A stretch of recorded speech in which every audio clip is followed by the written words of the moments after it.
আগামী নির্বাচন বানচাল করতে যে শক্তি ষড়যন্ত্র করছে তার পক্ষেই জামায়াত কাজ করছে এমন সন্দেহ প্রকাশ করেছেন বিএনপির স্থায়ী কমিটির সদস্য সালাউদ্দিন আহমেদ।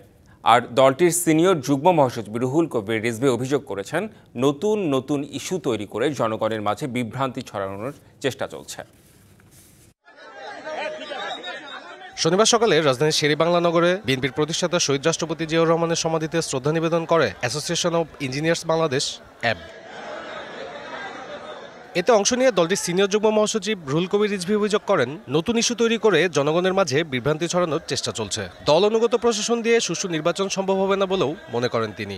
জাতীয়তাবাদী শক্তিকে বিনষ্ট করা, ধ্বংস করার জন্য আন্তর্জাতিক সাম্রাজ্যবাদী আধিপত্যবাদীরা যেভাবে চক্রান্ত করে সেই চক্রান্ত এখনো থেমে নেই।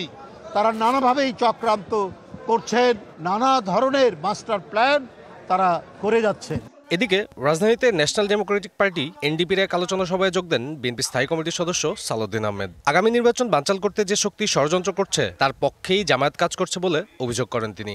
আমরা স্পষ্টই দেখতে পাচ্ছি বাংলাদেশের রাজনীতির ময়দানে এবং নির্বাচনে অস্থিরতা সৃষ্টি করার জন্য, বাংলাদেশের আগামী জাতীয় সংসদ নির্বাচনকে বিলম্বিত করার জন্য এবং পারতপক্ষে বানচাল করার জন্য যে শক্তি কাজ করছে তার পক্ষেই এই রাজনৈতিক দলটি কাজ করছে বলে আমাদের সন্দেহ।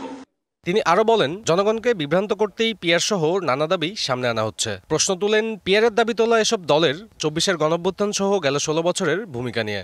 যারা আজকে পিয়ার করছে তাদের উদ্দেশ্য শুধু বলি, যে কয়টা রাজনৈতিক দল নিয়ে আপনারা মাঠে এই সমস্ত বক্তব্য দিচ্ছেন তারা কারা এবং তাদের সাথে আপনারা যা আন্দোলন করছেন প্রকাশ করুন তাদের ২০২৪ সালের ৭ই জানুয়ারিতে কি ভূমিকা ছিল।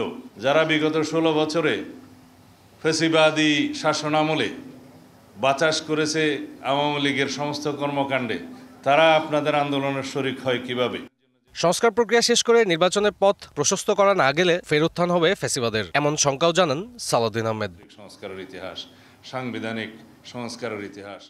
সাব্বির রোজ, ডিবিসি নিউজ, ঢাকা।